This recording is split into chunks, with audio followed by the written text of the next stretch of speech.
Your Phil Steele Plus tour with selections, 7 free plays for you today. Free plays in the FBS, FCS, NFL, and complete reasoning behind all of them.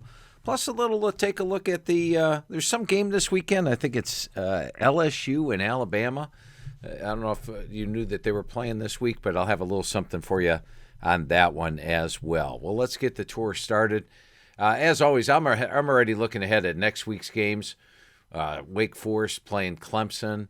If Wake Forest beats Virginia Tech, this one is for the ACC Atlantic title next week. So that could be a big game, just starting to break it down right now. But let's take a look at this week's games. As mentioned, I got 7 of them for you. And we're going to start off in the FBS. Now, this is the Phil Steele Plus site, and you have access to all the team pages right here. You also have access in alphabetical order if you don't know the conferences, NFL team pages, FCS team pages. It's all right here under the team pages. We're going to start out with Stanford at Colorado this week. I like to put the visiting team on the left and put the home team on the right. So we got Stanford against Colorado, and we take a look that Stanford actually has a pretty good record in Pac-12 road games. Now, so far this year, they did lose at USC, but they beat Oregon State.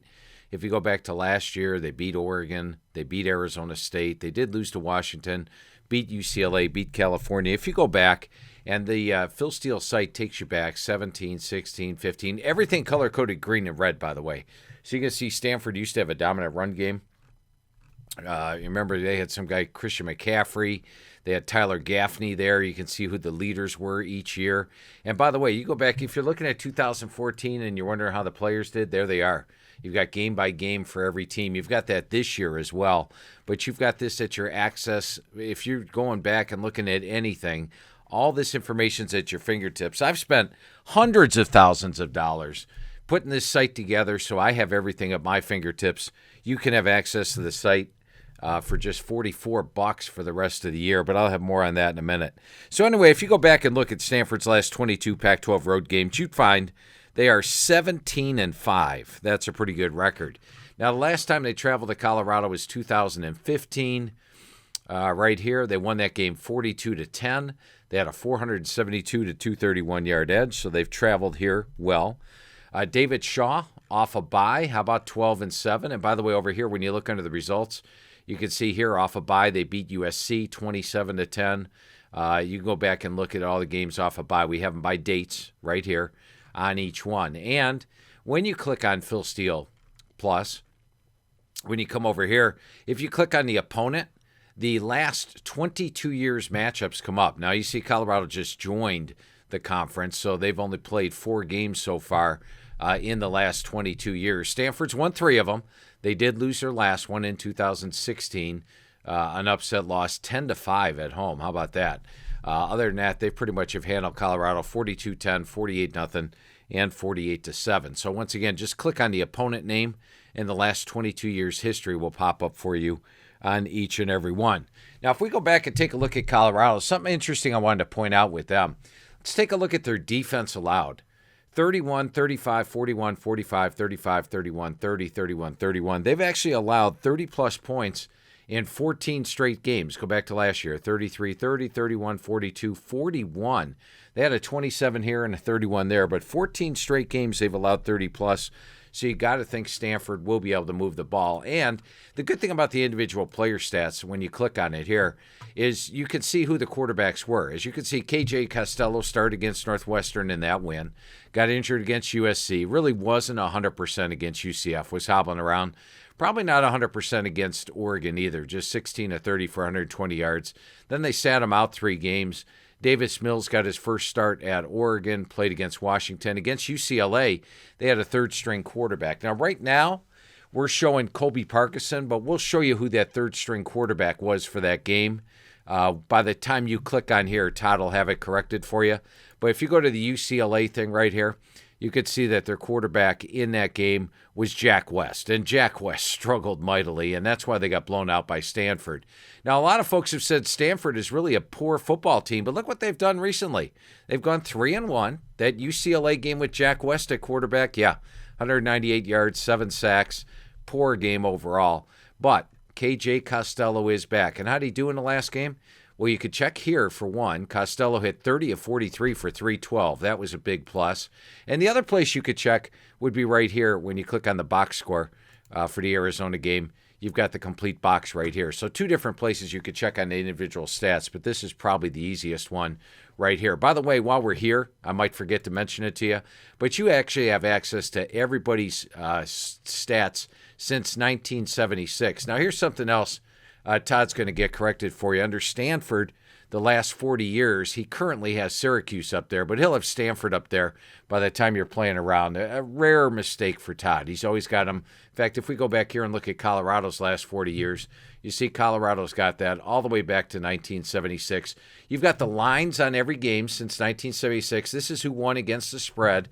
And this even gives you totals since 2003, which is basically when they started putting out totals on the games. And then since 2004, we list you the halftime scores. I find those very valuable as well. So halftime scores since 2004, that's 15 years. Totals for the last 16 years. And you can go back all the way to 1976. That's 43 years worth of results and find out the spread score or the spread on any game and the final score on any game. But honing in on this one a little bit more, Stanford 12-2 off a bye. You've got the fact that they are now 5-4. They could actually finish second in the Pac-12 North. David Shaw hasn't given up on this season. And you look at their losses at USC, at UCF with the banged-up quarterback. The Oregon game was a pretty good one at home, only allowed 320 yards. UCLA with Jack West. Other than that, they've played well. I think they can win this game on the road, and the spread's cheap. They're only a 3-point favorite. And if we hone in on the last 4 weeks, we see that Stanford minus 16 yards per game, but Colorado minus 137 yards per game, giving up 492 yards per game the last 4 weeks. So add it all up, we're going to take Stanford minus 3 over Colorado. Your first official play for the Phil Steele Plus Tour with selections is Stanford minus 3. Now, you know I like these green rushing offenses versus red rushing defenses. And we're going to hone in on one that you probably figured would be in that category already. Army is playing UMass. And actually, I clicked on Army over here on the left, but I like to put the visitor on the left. So here's UMass, and we will put Army on the right for this one. Now, it hasn't been your typical Army team. Last year, Army ran for 312 yards per game, but only 4.9 yards per carry. This year, they're at 4.6 yards per carry, so not too far off. They just played a team that's very familiar with the option. That's Air Force. Air Force held them to 129 yards. That's to be expected when you take on a team familiar with the option. Other than that, mostly green numbers over here. Tulane's familiar with playing the option as well. But they are at their best when they've got their green numbers going here in the rush column and 4.6 yards per carry. And who do they run into? How about UMass? And look at UMass's rush D. They are giving up 6.4 yards per carry this year, 268 yards per game. And this late in the year, you know, here's a UMass team that just gave up 730 yards to Liberty. Liberty, for crying out loud. 730 yards. Liberty ran at will. They passed at will. They got 321 yards above their season average. In fact, teams are averaging 228 yards above their season average. So if you took this 228 and added it to Army's 339, that means Army gets 567 yards in this game. And that would probably be a little light. I think Army might get more than that. So you have yourself a great rush offense against a poor rush defense. That's a good place to start. UMass's only win this year, and something I want to point out, their only win's been over Akron. You know what Akron's done this year? Akron is 0-9. Let's take one look. And one thing I want to point out with Akron, and it's a play-on streak thing. When you play on a streak, you can win many times and lose only once. Not only is Akron 0-9 this year, they are 0-9 against the spread. So continue to play against Akron, against the spread, until they actually cover a game. Look at their offense, 196, 145, 100 yards. You know, the one game Akron did anything, they put up 406 yards on UMass. They're averaging 256 yards for the year. They put up 406 yards on UMass. That tells you a little bit about that UMass defense. So let's go back to Army. You got an Army team that's been struggling. High expectations coming into the year. Coming into the year, people were saying, hey, Army could be that New Year's Day group of 5 team. I mean, this is a team that won almost all their games last year. Their only losses were at Oklahoma and at Duke. And now they are sitting at 1, 2, 3, and 6. They cannot afford another loss. They do have a shot at winning out. This would be a good self-confidence game. And if you look at this Air Force game, at the end of the game, they were actually at first and goal at the Air Force 5-yard line, I believe. Couldn't score at the end of the game, or they would have knocked off a very good Air Force team last week. So this is a good Army team that just hasn't been playing up to expectations. But I think when you take a look at the fact that Army is a team that likes to run the ball, they will be able to run the ball. They're coming off all these losses. They're not going to take any chances. I think it's going to be much like this game right here, the Armed Forces Bowl. Remember, Houston was all banged up on defense. They had basically no defensive linemen. And what happened? Army scored almost every damn time they had the ball. 70-14 in that game. They rolled over Houston. I'm expecting the same thing here.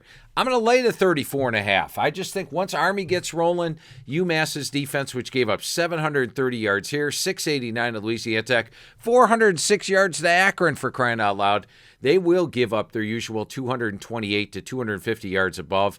And remember, one play where one player's distracted, doesn't do his job, it's a touchdown for Army. Look for Army to roll this one up at home. And yeah, I'm laying the 34.5 with Army. That's your second official play. All right, let's take a look at FAU and FIU in the Shula Bowl. It's an interesting game, and it's CUSA, pretty big game. Florida International on the left, Florida Atlantic on the right. And the one thing about the Shula Bowl, and once again, we're going to click on the series history here for this one, is you're going to see that the home team is 7-2. So the home team's done quite well in the Shula Bowl. Florida Atlantic's won the last two, 52-24, 49-14. Those are Kiffin's only efforts. So in his two games in the Shula Bowl, they have won by 28 and 35 points. The home team is 7-2. And when you go back to the bowl year for FAU, because last year was atypical for them, but 2 years ago they started out 1-3, and then they rolled into a bowl game, and they just seemed to get better and better as the season went on, blowing out opponents each and every week, all the way to the bowl game, where they were happily putting on extra points in the second half on Akron. Only led 21-3 at the half, ended up winning 50-3. Didn't make Coach Bowden of Akron very happy that they still had their starters in the fourth quarter when Akron had their backups in. But that's how FAU rolls sometimes. But in that game, in that year, at home, you'll see that they won their home games by an average of 23 points per game. Actually, their wins were by 29 points per game. And so far this year, if you look at their home games against CUSA teams, they beat Middle Tennessee State by 15. They beat Old Dominion by 38. Look at how FIU's done on the road. They lost to Louisiana Tech by 12. They lost to Middle Tennessee State by 33 in that game. Look at the average game grade. You've got Florida Atlantic playing about 11 points better. Add in the home edge, it means 2 touchdowns. The thing that surprises me here is that they're only a 10-point favorite. So you got FIU losing by double digits on the road in both their CUSA games. FAU winning their CUSA games at home by that. You've got the home team 7-2 in the series. Kiffin winning by 28 and 35. And then when you go to the homepage of philsteele.com, check out these daily blogs, strength of wins, pain of losses. And this, what it does is for every team you defeat, you get credit for their wins. Those teams, that team that you beat wins over an FBS opponent. And for every team you lose to, you get credit for that team's losses during the course of the year. Well, if we take a look at FIU, they come in at 1-14. Now, how is that possible? Well, let's go take a look at FIU again, and then we'll come back there. Clicking on FIU, we see that their wins have been over New Hampshire, who doesn't have any wins over FBS. UMass, they've got one. They beat Akron. Yeah.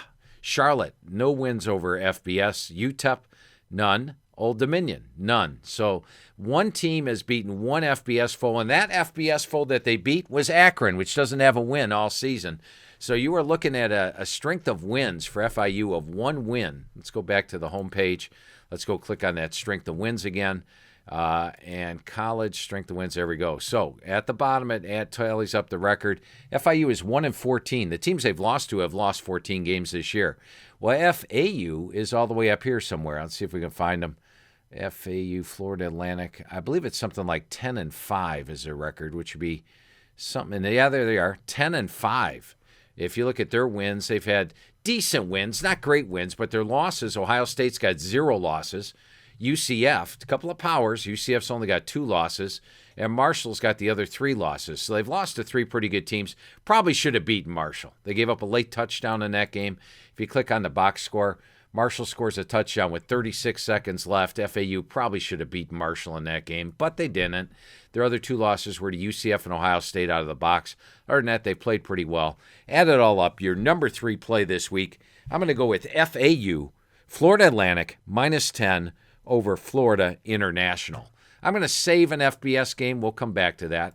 Let's head over to the FCS so you can see how that works.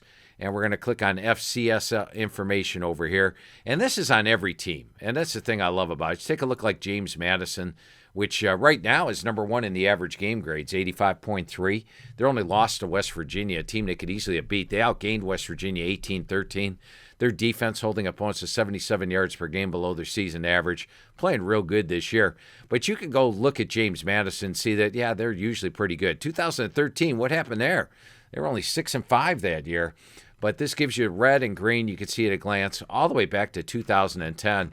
And even for last year, you can see who the team leaders were last year. Ben DiNucci is a Pitt transfer at the quarterback spot. Who their leading rushers, receivers were, individual player stats. You can see how they did game by game. And we'll have those updated. When the playoffs roll around, we'll have those updated for all the playoff teams for you this year. So that's going to be pretty excited. And if you're going to watch the FCS playoffs or wager on the FCS playoffs, this is all you need right here, Phil Steele Plus. And while we're talking about it, let's go over here and see what Phil Steele Plus runs.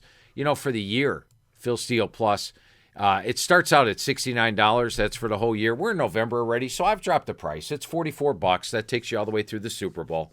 And if you punch in this code word winners, it's just $39. All you have to do to sign up is go to the home page here. And when you go to the home page, go to the store. And when you go to the store, just click on Phil Steele Plus. And when you click on Phil Steele Plus, you can get it. Here it says $44 right now. And that's your price, but you type in the code word winners, $39. Now that gets you FBS, FCS, and NFL. You got all this information. I've paid hundreds of thousands of dollars for $39. That's all of November, all of December, all of January. That's like $10 a month, a couple bucks a week, guys. That's less than the price of a beer at a ball game sometimes. So $39 gets you all this for the rest of the year. And if you just want FCS, which we're about to delve into, it's $29 for the year, regular $29, just $19. And you have all this at your information. So go to the store here, click on Phil Steele Plus, sign up, or what you could do, sign up for Inside the Press Box. You get Phil Steele Plus for free. That's right, all Inside the Press Box members get Phil Steele Plus for free. It's my way of saying thanks for being a Phil Steele Plus member. All right, let's get to those team pages. We got 2 FCS games to break down this week. And the first one we're going to look at is Eastern Washington, and they are taking on Idaho State. And not Idaho, Idaho State. We can even come over here. We'll do it this way. We'll click on Idaho State this way and click on it. There we go. Idaho State. Their nickname's the Bengals, by the way. Their head coach is Rob Fennicle. All right, this is his 3rd year there. Now, Eastern Washington is a team that's always been good. Look at these records. They got all the way to the championship game last year against North Dakota State with Eric Barrier at the quarterback spot. He was so good that Gage Gubrod transferred out to Washington State. Well, Barrier's still there, so that's a plus. Now, they didn't start the season very well. Now, granted, losing to Washington's one thing. Lost to Jacksonville State, got upset by Idaho. I was surprised by that one. Sacramento State, you guys know how I feel about Sacramento State. They're an underrated team. They lost to them by 21 on the road. And this Montana team they lost to, number 6. So this is a number 3 team, the number 6 team. Those are their 2 losses the last 5 weeks. But they have started to play like Eastern Washington should. 706 yards against Northern Arizona last week. And Northern Arizona, by the way, is a pretty good team. Northern Arizona's a good team, and they beat them by that score. Their losses are to the number 4 and the number 5 team. And if you look at Idaho State now, Idaho State started out the season pretty good. This North Dakota win was good, but their last 3 games, they lost to Idaho by 24. They lost to Southern Utah by 25, and they just lost to Northern Colorado by 6. That's the same Northern Colorado team that Eastern Washington just beat 54-21. They lost to them by 6 at home. So now all of a sudden, Idaho State's not playing to the level they were in the year. They've sort of reverted to the form you would have expected Idaho State to be at this year. They're playing, their last 3 games have been pretty poor. At 51, 51, and 49. They're averaging about 50 for their average game grades there. These guys are averaging 75.7 for their average game grades over the last 4 weeks. That's impressive. And if we take a look, I think Northern Arizona's a good team. Let's go click on them real quick and see what they're all about.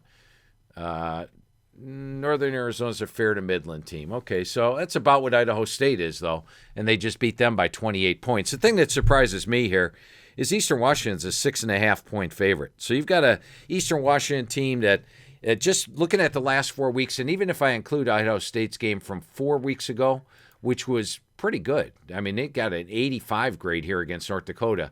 These last 3 weeks, as mentioned, are playing at about a 50 grade.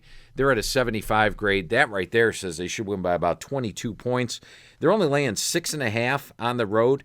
I think we got Eastern Washington with their quarterback finally hitting stride. I'm going to take Eastern Washington. I'm going to lay the 6.5 at Idaho State. Lock it in. That's one of your FCS plays for this week. Now, your second one we take a look at, a little bit bigger of a favorite. And this one I found a little interesting, dabbling through the plays. By the way, my computer has Eastern Washington winning the game 48-32. Once again, laying 6.5. They're not even laying a touchdown in that game. The other game I'm going to look at, I'm tired of scrolling through all these. I'm just going to click on FCS team pages. It's going to get us the individuals right here. I got them in alphabetical order because I don't have a clue what conference they're in. We're going to take a look on the right. We are going to put Southern Illinois. I believe they're at home for this one. Yes, they are. They're playing Missouri State. And on the left, we're going to put Missouri State. Now, Missouri State, last year, they're a team that has struggled. Look at all the red. They usually have losing seasons. Last year, Missouri State got off to a nice start. They got off to a 4-2 start, and then it sort of fell apart. Down the stretch, they got blown out. Well, this year they didn't have such a nice start, and now maybe the players are starting to think about the offseason. You're 1-7, you're going nowhere. And as we see the last couple of weeks, their average game grade, the last 3 weeks, playing at just a 52.0 level. They're being outgained by 222 yards per game over the last 4 weeks. So all that early season enthusiasm didn't pan out to anything. They did play a tough schedule, and now the last 4 weeks they are minus 222 yards per game. Meanwhile, Missouri State, Southern Illinois, the Salukis, started out the season just 2-4. We're playing very well. And this is a team that wasn't good last year. But remember what I've showed you on these things. It seemed like last year it really started to come to fruition. Teams that had bad records last year all of a sudden turned into good teams. Teams that had good records, all of a sudden turned into bad. Well, I think this is a team that has flipped the switch. I'm going to call them a flip-the-switch team. Look how they've done the last 3 games. This Youngstown State team that Southern Illinois beat, that's a good team. And let's take a look at the losses that they had. Southeast Missouri State, the team that Southern Illinois lost to, they're number 18 in my average game grade right now. Number 18, I should say, in the FCS. They lost to Arkansas State by 13. Actually outgained Arkansas State. Arkansas State's an FBS team. They lost to South Dakota State by 18. South Dakota State is number 4 in the FCS, 7-2. And they just lost to Illinois State. Illinois State is number 12 in the FCS. So these 3 teams, all top 15 and an FBS team, those are the only ones they've lost to. They have beaten teams by 25, 14, 25, 20. Last week they did only beat Indiana State by 9, but they are a team that's back at home where they beat Youngstown State by 25. And Youngstown State, while they're 5-4, if you take a look at, let's go click over here at Youngstown State's losses this year, the 4 teams that they've lost to, they're actually a pretty good team. Remember, they opened up the season. That first game was nationally televised against Stanford. They lost to Northern Iowa, a good team. South Dakota State, a good team. Southern Illinois, a good team. And North Dakota State, a good team. So that is a good Youngstown State team that they beat at home by 25. I don't think you can call this Missouri State team a good Missouri State team. They're one that's been traditionally bad, traditional losing records, and right now they're being outgained by 222 yards per game. If you look at the last 4 weeks, they're playing at a 75.9 grade. They're playing at a 52 grade. That right there is a 23.4 difference. And then you add in the home field edge, you're looking at a 26-point difference. Southern Illinois is laying 17.5 here. 17.5, and last year Let me take a look at one thing. Okay, so right now, you look at the last 4 weeks are there. My computer has got Southern Illinois. And by the way, my computer, look over here. One thing I want to show you. Under 2019 game-by-game stats, Missouri State is 71.0 for the season, the number 9 team in the country. These guys are 52.3, number 79 team in the country. So even though they've got 4 losses, they are number 9 in my average game grade. So you have an underrated Southern Illinois that's probably better than their 5-4 record. And who knows, maybe they got a shot at making the playoffs still.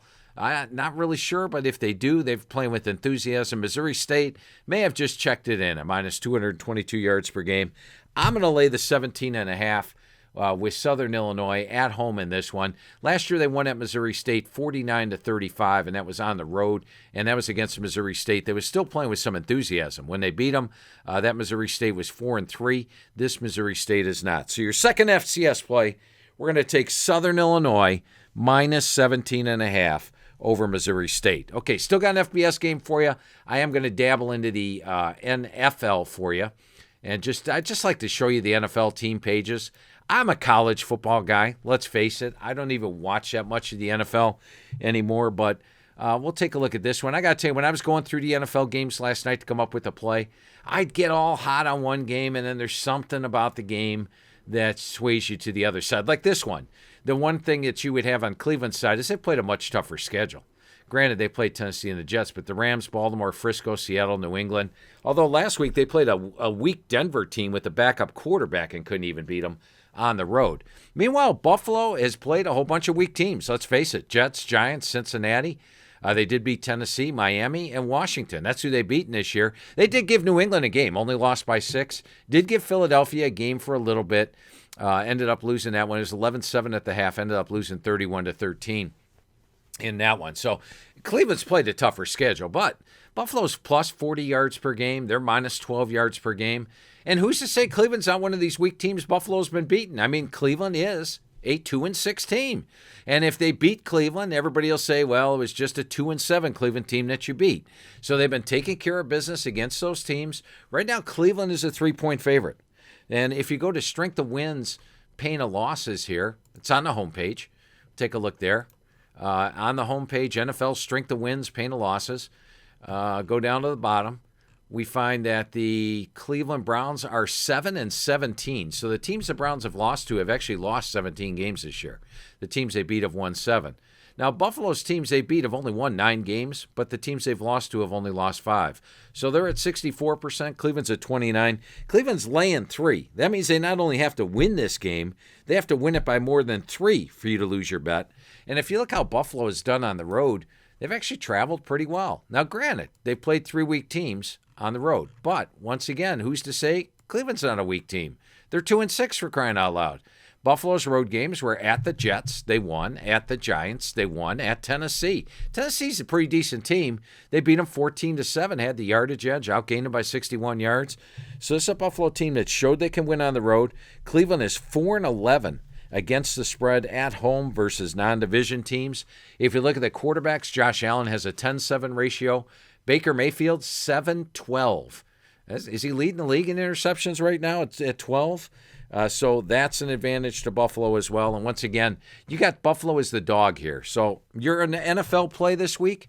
We're going to take the Buffalo Bills plus 3 over the Cleveland Browns. All right, we got 2 more FCS games. Let's show you inside the press box real quick. Now, with Inside the Press Box, this is my weekly newsletter, and I want to show you what Inside the Press Box has for you. And we'll show you this LSU-Alabama game. I don't have a selection on the LSU-Alabama game here, but this is what Inside the Press Box gets you on every single game. It gets you all this information. You got it at your fingertips. This is my complete write-up on the game over here. This is my computer's forecast on the game, which I don't make a forecast on the game without the computer. Now, these individual leaders here that you see on this page, we're probably going to do away with those next year because you can just click on Phil Steele Plus and get these individual leaders on every single game every time. And you guys that use Inside the Press Box, use use Phil Steele Plus. Set the two teams up side by side. If you're looking for a breakdown of the teams, no better way to do it than Phil Steele Plus. And there's no real reason for us to duplicate that information. You should have it right there on Phil Steele Plus, which you do, and you'll have it here. But this is the kind of breakdown you get on every game. My computer actually shows Alabama with 456 yards, LSU with 384. That's about a 4-point difference. It does show Alabama winning the game by 9. Now, it doesn't necessarily factor in to his injury. You don't know if he's 100%. Here's my complete breakdown of the game. I tell you all about it. What happened last year, what happened the last time here, what's happened this year, how the teams match up, interesting breakdowns, technical angles. It's all there. And then here's my final forecast on the game. So I'm picking Alabama to win. I'm taking LSU to cover. That's my forecast, 38-34. You just got it free. And that is not an official selection, but you know what? You want a breakdown like that on every single game and get Phil Steele Plus for free. Get inside the press box for the rest of the season. Now, college and pro through the Super Bowl right now, $159 with the code just $139. That's through the Super Bowl. Inside the press box, college football regular season, $89, just $69 for the rest of the year. Inside the press box pro for the full regular season, there's still that many weeks left. Current price is $99, $79 with the code. So you get all these breakdowns. Right now, college football, rest of the regular season, $69. Type in the code word STEEL19. Go to InsideThePressBox.com and sign up for that. Once again, this is a great value. Like if you get the college for the rest of the year for $69, you get Phil Steele Plus for free. So it's almost like you're getting Inside the Press Box practically for free and just buying Phil Steele Plus. So check it out. Enter the code word STEEL19 to get those deals there. Let's wrap it up with my final FBS game. Once we're going to click on FBS team page over here. We're going to click on FBS team page over here, and we're going to break down the Texas Tech and West Virginia game coming up this weekend. Now, I did check the weather. Texas Tech's a team from Texas. You don't want to have sloppy weather with their pass offense. You don't want to have extremely cold weather. Well, I checked the weather last night, 47 degrees and sunny. Now, that's important because they take the temperature in the shade. So if it's 47 degrees and sunny, that means it's actually in the 50s on the field for the game with the sun there. And the winds, 5 to 10. So the pass game should not be affected. The kids from Texas shouldn't be too cold. It's actually be refreshing playing in that kind of weather. So all good for Texas Tech weather-wise. Now, we take a look at last week's game for West Virginia and see a misleading final. Last week they only lost to Baylor by 3, but they were outgained 453 to 219. They were out first down 26 to 12. Somehow stayed within 3 points. I like teams off misleading finals because everybody just looks at the final score. It says West Virginia game, a really good game. But in reality, the kick return touchdown was big. Baylor getting stopped at the 1-yard line was big. That game could have been a much bigger blowout and wasn't. So I like that fact we've got some value there. And that's probably the reason that Texas Tech is laying less than a field goal for this game. That's a big plus. Now, defensively, I'll give you this. West Virginia's got a slight edge. Let's go over the last 4 weeks. The last 4 weeks, Texas Tech is allowing their foes over the last 4 weeks 78 yards above their season average. West Virginia 6'3" below. For the year, they're giving up 453. They're giving up 530 over the last 4 weeks. So over the last 4 weeks, West Virginia's defense has an edge. But look at this offensive edge for Texas Tech. Over the last 4 weeks, Texas Tech is averaging 497 yards per game. That is almost 500 yards per game offensively. This Kansas game, if you go back and click on the Kansas box, which I recommend to do, you can see that Texas Tech led this thing 17-0. They led this game 27-14. They ended up giving up a late field goal. Remember, Kansas had the field goal blocked. Texas Tech threw it back, and Kansas got another shot at the field goal and ended up beating them by 3. Texas Tech had their opportunities in that game. I don't think they blow their opportunities here, especially off a bye, and especially catching West Virginia here off that big game against Baylor. Look at West Virginia's offense the last 3 weeks. 190 yards, 242 yards, 219 yards. Wow. Last 3 weeks, West Virginia's offense is averaging 217 yards per game. And look at their run game for the season. They have no run game. They're averaging 79 yards per game, 2.6. Texas Tech, a team that throws the football over the field, they do have a run game, 175 yards per game, 4.8 yards per carry, completing 66% of their passes. They've only allowed 10 sacks this year. A lot of good stuff for their offense. You got an offense that's going to average about 500 yards versus an offense that's going to average about 200 yards. I got to like Texas Tech, and the price is cheap. It's under 3. Why? Texas Tech lost to Kansas. And people are going to say, well, West Virginia can beat them. And West Virginia has played decently at home. They took on a banged-up Texas team and played them decently at home. But with this kind of struggling offense versus this type of outstanding offense, I'm going to take Texas Tech. I'm going to lay the 2.5. Big weekend of football. First one with a couple of 8-0 teams playing each other in 2 different ball games. First time college football history. Enjoy the weekend, my friends. And don't forget, on Phil Steele Plus, a couple quick notes for you. On Twitter, make sure you check out my Twitter. I give you all these injuries updated all the time. And make sure you subscribe to this page. It's what keeps it free. I'll keep giving you free selections for years. All you have to do is subscribe, hit the bell. We'll tell you when it's up there. Give me a like and give me a comment what you like to see. And thanks for taking the Phil Steele Plus tour with your 7 free selections this week.